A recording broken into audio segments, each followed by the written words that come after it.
Hey guys, so it is now January, and how did I finish December and how did I finish the year?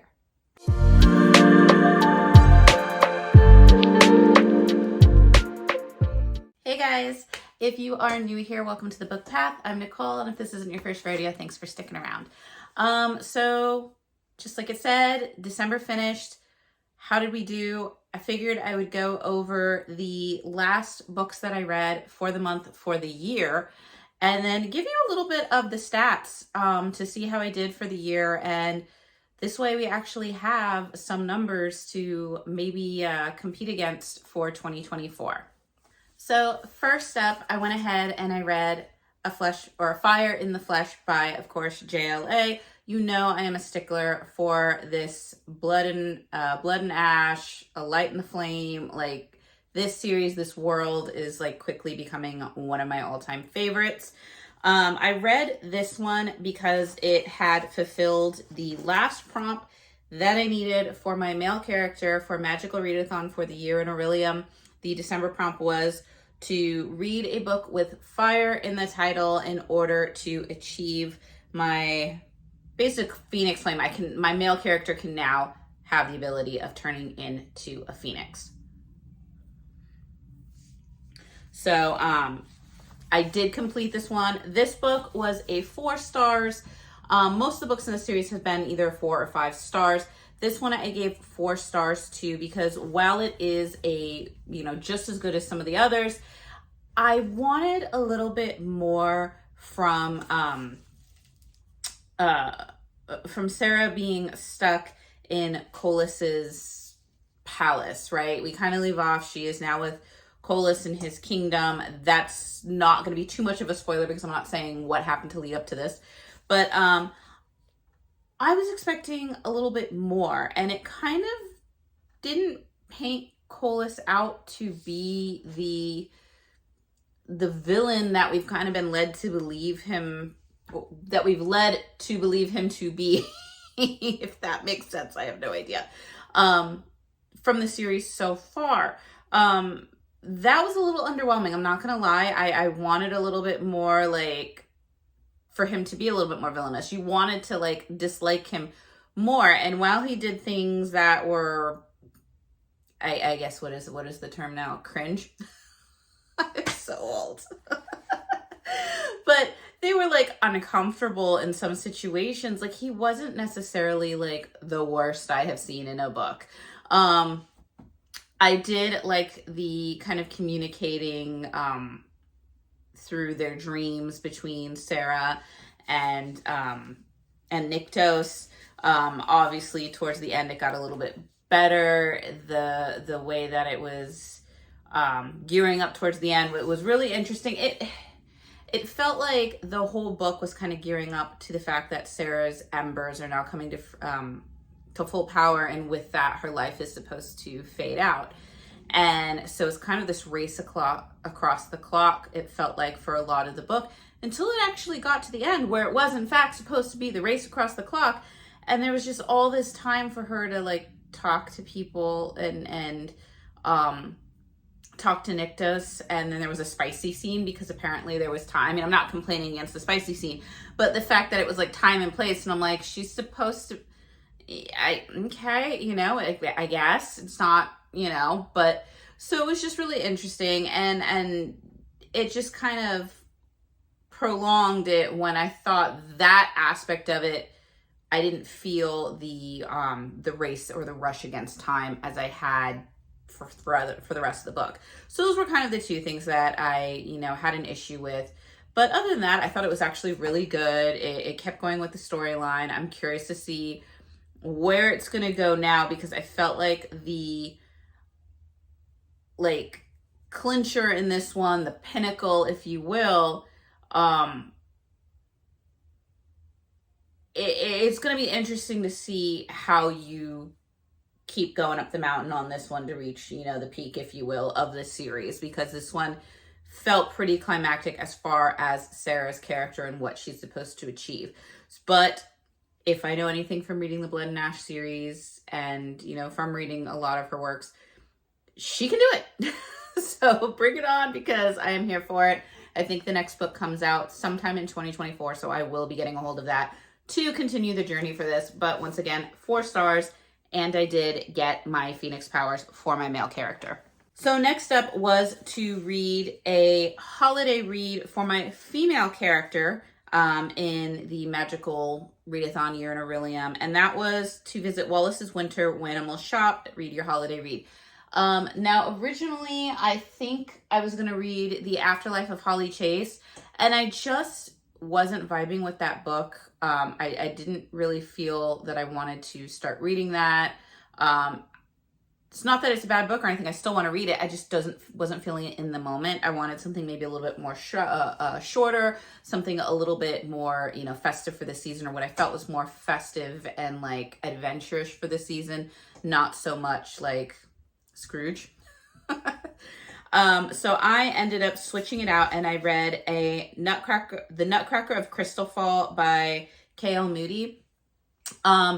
This was really interesting. I ended up giving it a 3-star. It was what it was. It wasn't bad. It was more like I wanted more of it. And I think as a reader, when you say something like that, that's a good thing for the author, because it means that I wanted to experience your world more. I wanted to experience the characters more. Like, you did a good base job. I wanted, like, even though I'm saying, but I wanted a little more, it doesn't mean that like they fell short. It just means that I wanted a little more.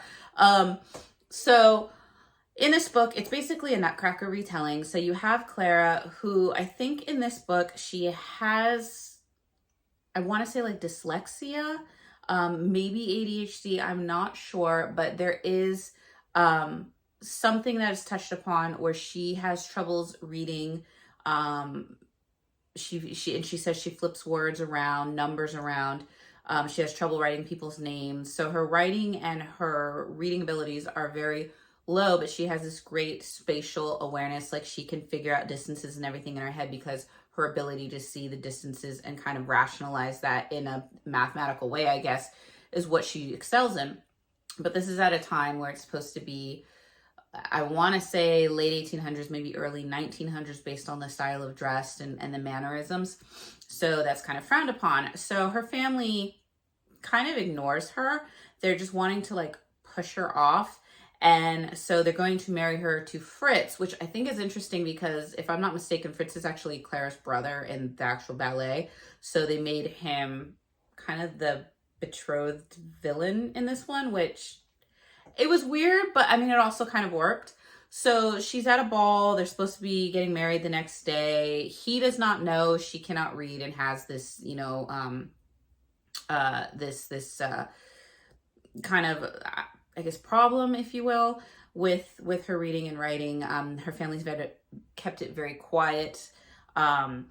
And in walks this soldier stranger that is kind to her. She becomes kind of fascinated by him. I don't want to say she's taken or smitten with him, but she becomes kind of fascinated by him and his mannerisms and the way he talks to her, and more or less the way he kind of appreciates the way she sees things, not knowing about what she can or cannot do, but just how she can see beauty in like a like a handmade gift, or that she is able to, he has a scarf and his scarf gets torn or something and she's able to fix it, and the appreciativeness that he gives to her is just really warming to her. So lo and behold, that night she goes and she's getting ready to go to bed before, on the eve of her wedding day, and she sees the soldier. She calls him her Nutcracker because he's able to like crush the walnuts or the shells in his hand, and she finds that like fascinating because she was struggling to do it.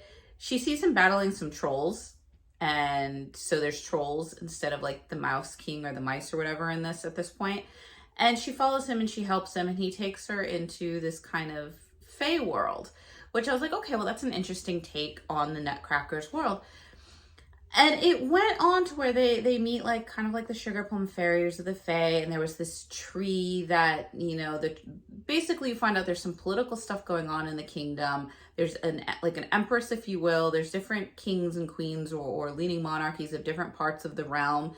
There's certain battles and political strategies going on, and where the Nutcracker resides, he works for this king who's not really the greatest, and he's kind of befriended trolls, and so there's this whole thing that I'm not going to get into.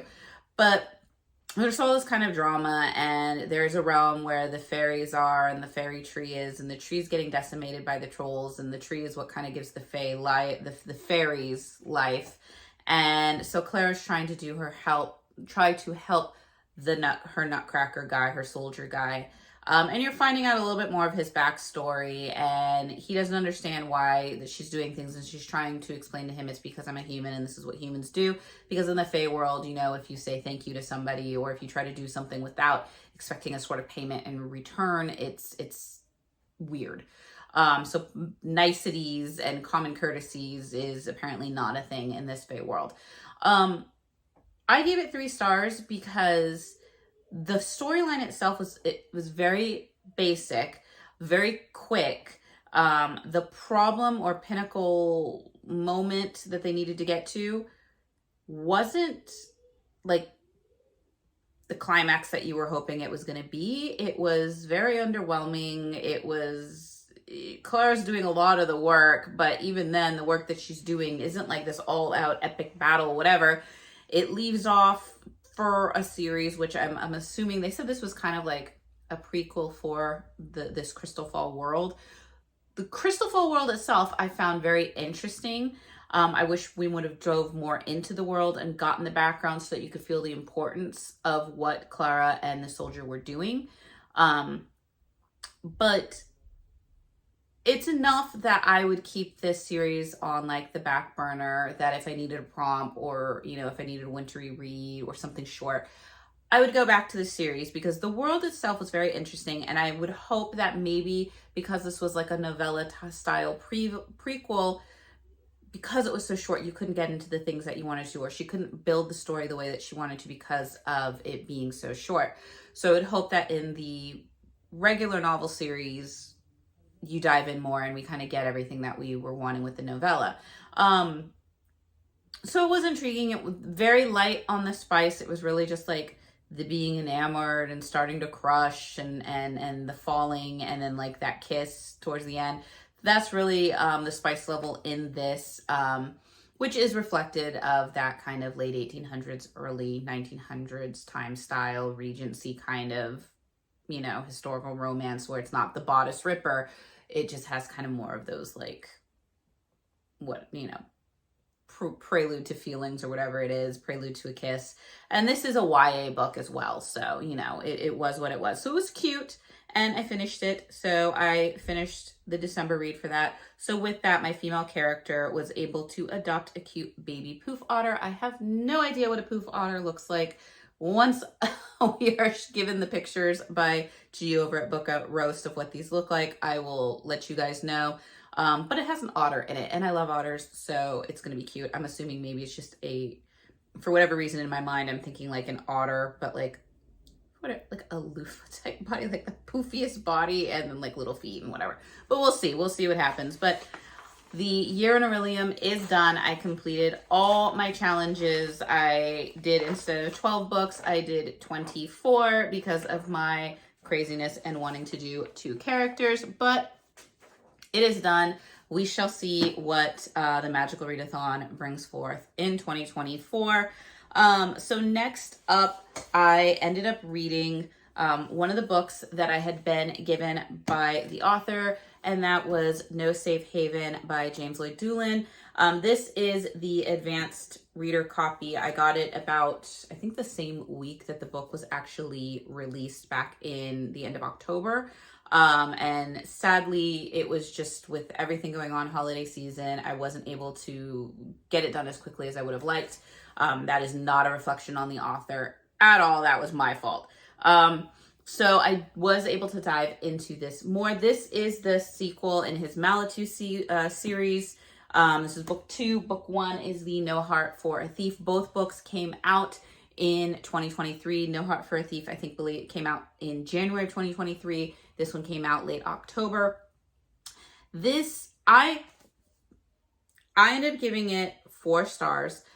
I am not one for political fantasy where it is more about the war and the aftermath and the surviving of that. I can read it sometimes, but when you focus on that and you're not focusing on, like, obviously I'm big into romantasy, so if there's not a big romance thing, it's usually kind of a slap against you. It's not really the case for this book. And I think that is because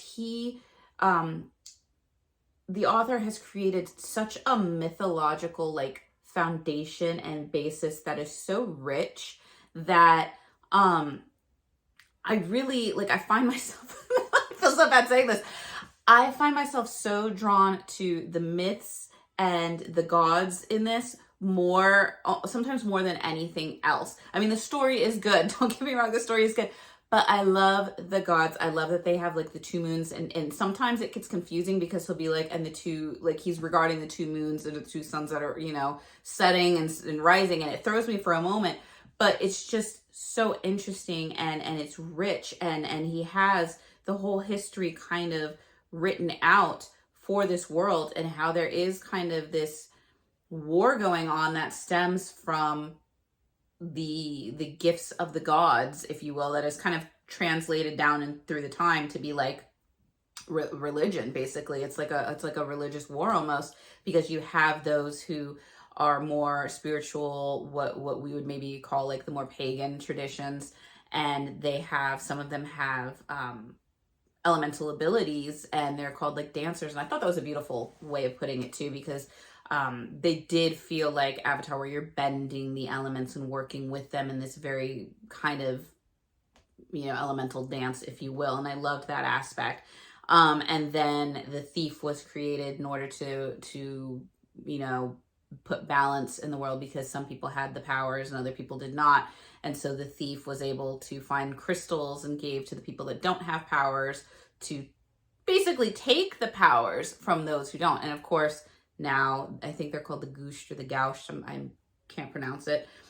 They are now rising to power and fighting and stealing the powers. And so you have these different, like, you have bigger warring ones with the Gaush and everybody else. And then you have within them, there's different factions, because you have people who are kind of more your peaceful gypsies, and they just kind of want to exist and they move around. You have people who are being kind of your rebel forces, if you will. There's a lot. And in this, you have Kalo, and he has this whole backstory that you're slowly finding out as you read book 1. And in book 2, he's slowly telling his kind of life story to, I can't pronounce her name either, Tan, who is really kind of a younger version of him. But to be honest, I'm not the hugest fan of Tan. I get her purpose, and maybe it's just because I see her as that rebellious teen where she wants to do it her way. She wants it. And I'm more like Kayla, where I'm like, sit down, listen to the story, learn from the story, and then proceed, where she just doesn't want to learn from the story. So I get it. It gets frustrating at times, so I feel for Kalo.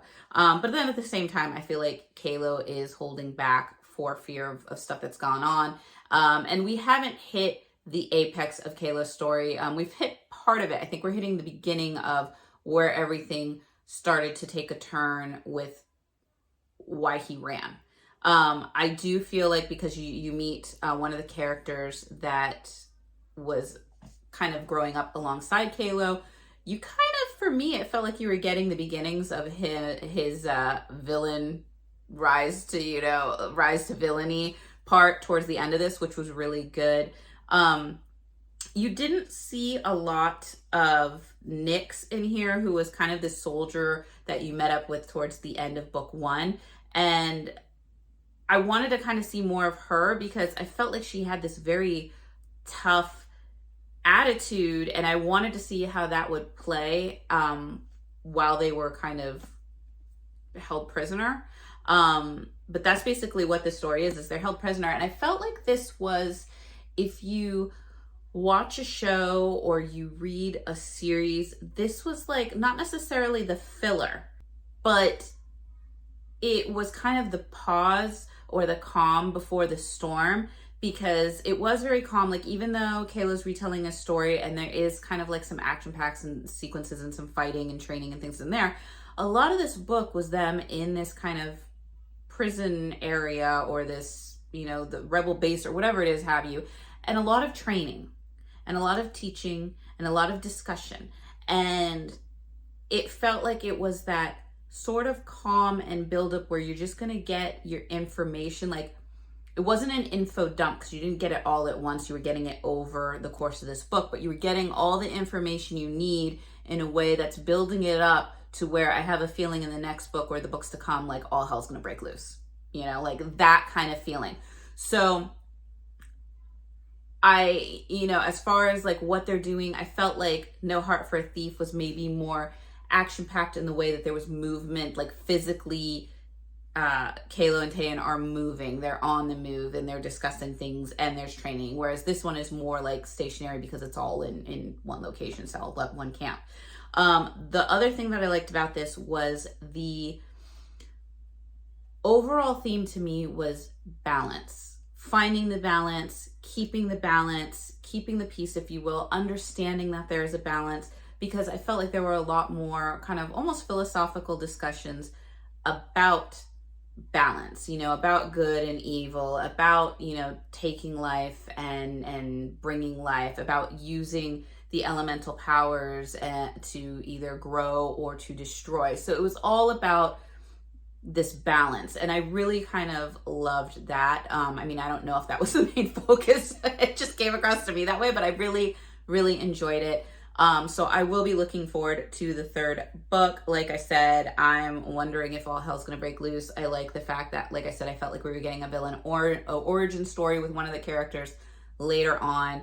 And I mean, my bold assumption is that Kalo is going to have to confront himself, and he's going to have to find his own balance between being that teacher and keeping the calm, and then letting himself kind of be that thief and let all hell break loose within himself, because he has those capabilities.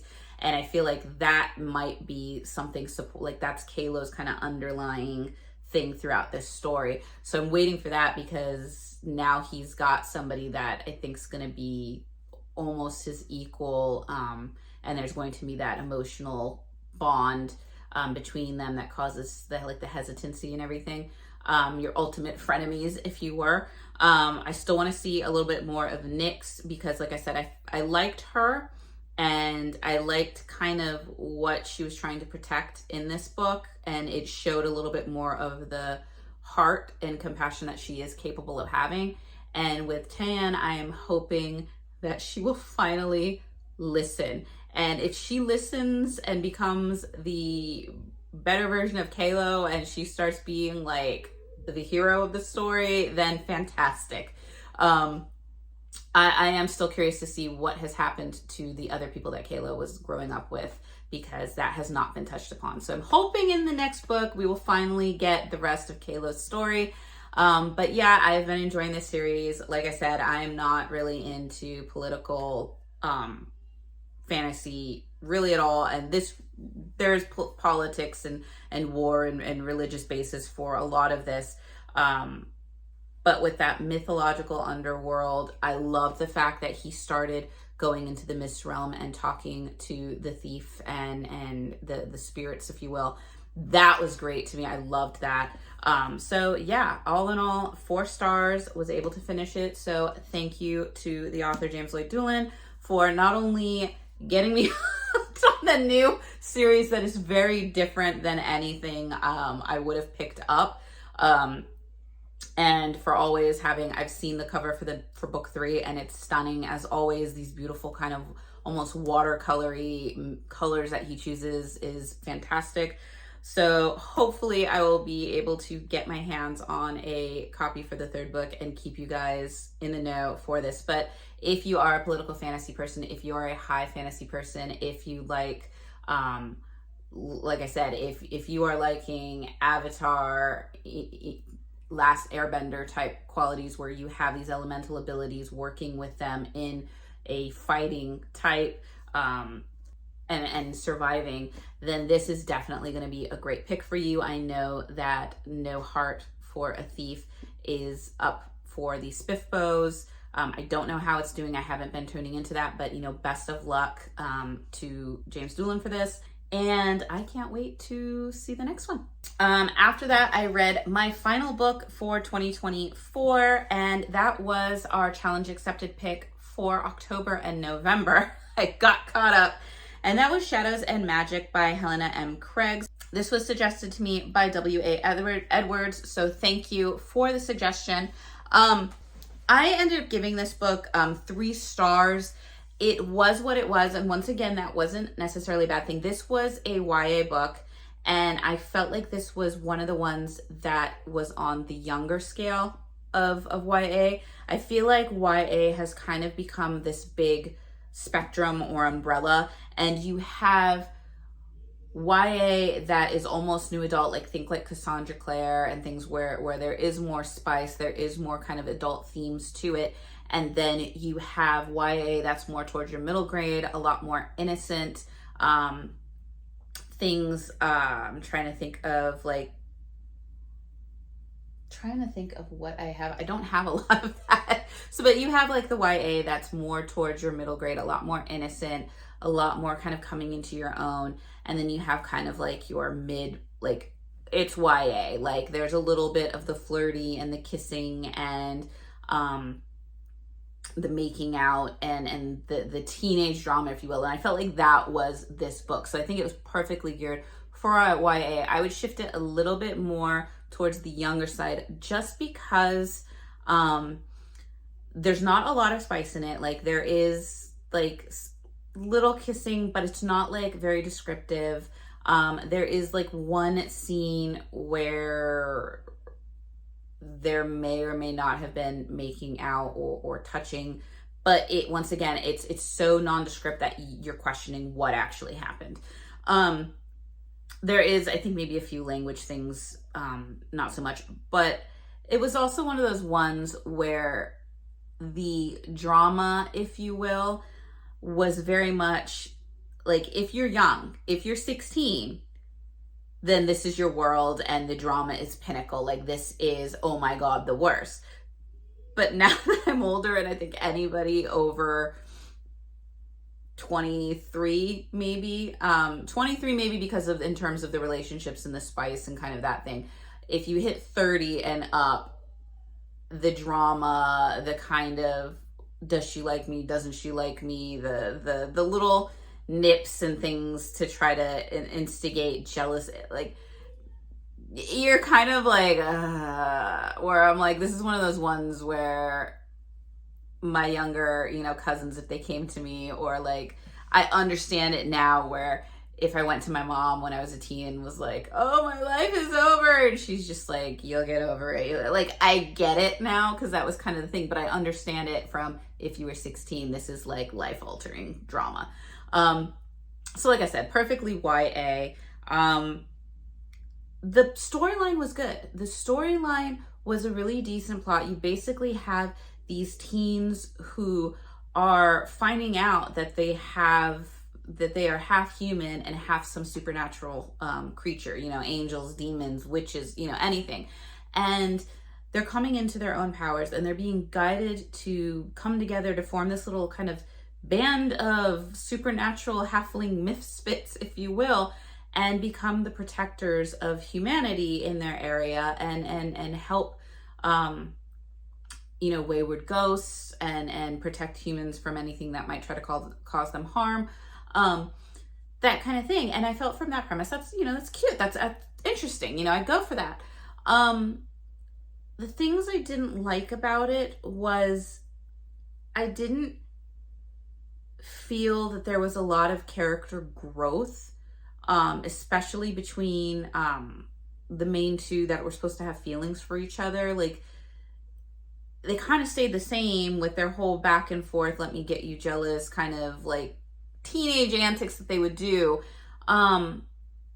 they also, when I say growth, it felt like their powers just arrived. Like they didn't know they could do something, and oh, now you can do something. And there was no like learning to work with your powers. There was no, it was just you automatically had it. Oh, okay, then I use it.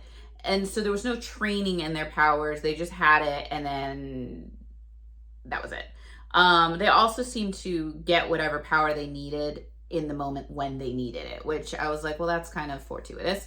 And they had, it wasn't like there was, I was wondering what the underlying storyline was, because I found out that this is a series, and you know how sometimes when you read a series, there are little events that happen, but there's this underlying story that's starting to build and build that carries on throughout the series, and that ends up being kind of the main plot point, whereas everything else is just kind of the events that happen to get them there.